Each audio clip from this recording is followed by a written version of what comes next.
gadu mīs mēs tiekamies 6. janvārī uz Zvaigznes dienas koncertu, ar ko viņš mums būs īpašs.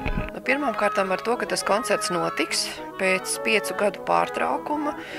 Zvaigznes diena ļoti, manuprāt, īpašs datums, kad ir beigusies jau Ziemassvētku un jaunā gada svinēšana, kad cilvēki vairāk iegrimst tādās pavasara gaidās un romantiskās noskaņās. Varbūt ir tāds tā kā neliels svētku nogurums un vairs negribās tik ļoti priecāties un lēkāt uz vienas kājas, saņemt dāvanas, bet ir varbūt kaut kāds tāds mirklis arī apstāties, padomāt, varbūt drusciņi emocionālāk baudīt dzīvi, emocionālāk baudīt arī mūziku. Milzīgs prieks par to, ka man izdodas realizēt vienu no tām iecerēm, ar kuru es nācu arī uz orķestra Rīga, kā mākslinieckais vadītājs. Un šī iecerē bija tiešām dot orķestra muziķiem iespēju izpausties arī, arī kameru muzikas veidā. Un šī programma ir lielā mērā arī tāda mazā sastāva, būtībā kameru muzicēšana. Šī programma līdz ar to ir ļoti atbilstoši tieši šāda tipa koncertam. Man prieks, ka mums pievienosies brīnišķīgi solisti. Tā būs Latvijas Nacionālās operas soliste, mūsu ļoti jau daudz sološa un būtībā jau ļoti sevi labi pieteikusi soliste Laura Grecka, mezzosoprāns, un viņas izpildījumā mēs kopā muzicēsim ar Mahleru solo dziesmām. Mahleru solo dziesmas mums būs kopskatā 4, 3 no tām ir ar Friedriha Rückerta tekstu, un viena solo dziesma būs no Mahlera slavenā cikla Zēna brīnumraks.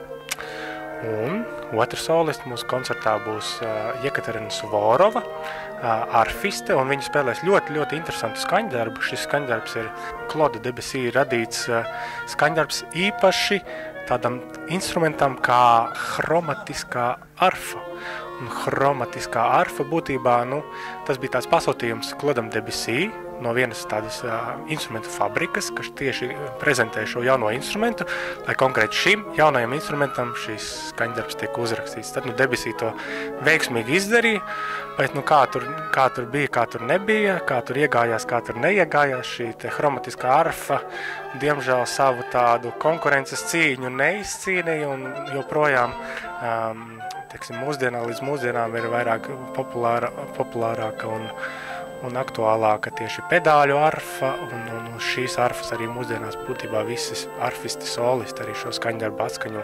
Un šoreiz tas būs tāds pārlikums solo arfai ar tādu mūsu pūtēju kameru sastāvu. Otrā daļā mēs atskaņosim Mahleru šīs 4 pieminētās solo dziesmas, un vēl viens būs mūsu tāds, pirmo reizi orķestra vēsturē mēs mēģināsim atskaņot Antonīna Doržāka serenādi, un šī serenāde ir patiešām ļoti grūts, ciets riekstiņš un liels izaicinājums mums, bet no otras puses šāda tipa muzika arī, manuprāt, palīdz orķestra muziķiem individuāli un arī kopumā attīstīt un pilnveidot savu līmeni, līdz ar to mēs no šī izaicinājuma nebaidamies, bet ar lielu azartu metamies tajā iekšā. Tad Antonīns Doržāks serenāde pūtēju oktetam, plus vēl kontrabas un čels šādam te sastāvam šis skaņdarbs paredzēts. Un būtībā viņa tāda kā, varētu teikt, tāda kā kameras simfonija šāda tipa sastāvam ar 4 klasiskām daļām. Tātad klausītāji laipni aicināti uz Mazo ģildi 6. janvārī 7. vakarā.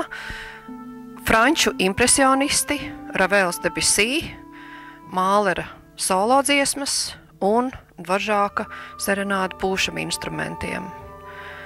Veldze emocijām, dvēselē, skaisti zvaigznes dienu sapnīši, varbūt dažām tie ir sapņi par nākotni, bet dažām tās ir atmiņas par bērnību un par pasakām.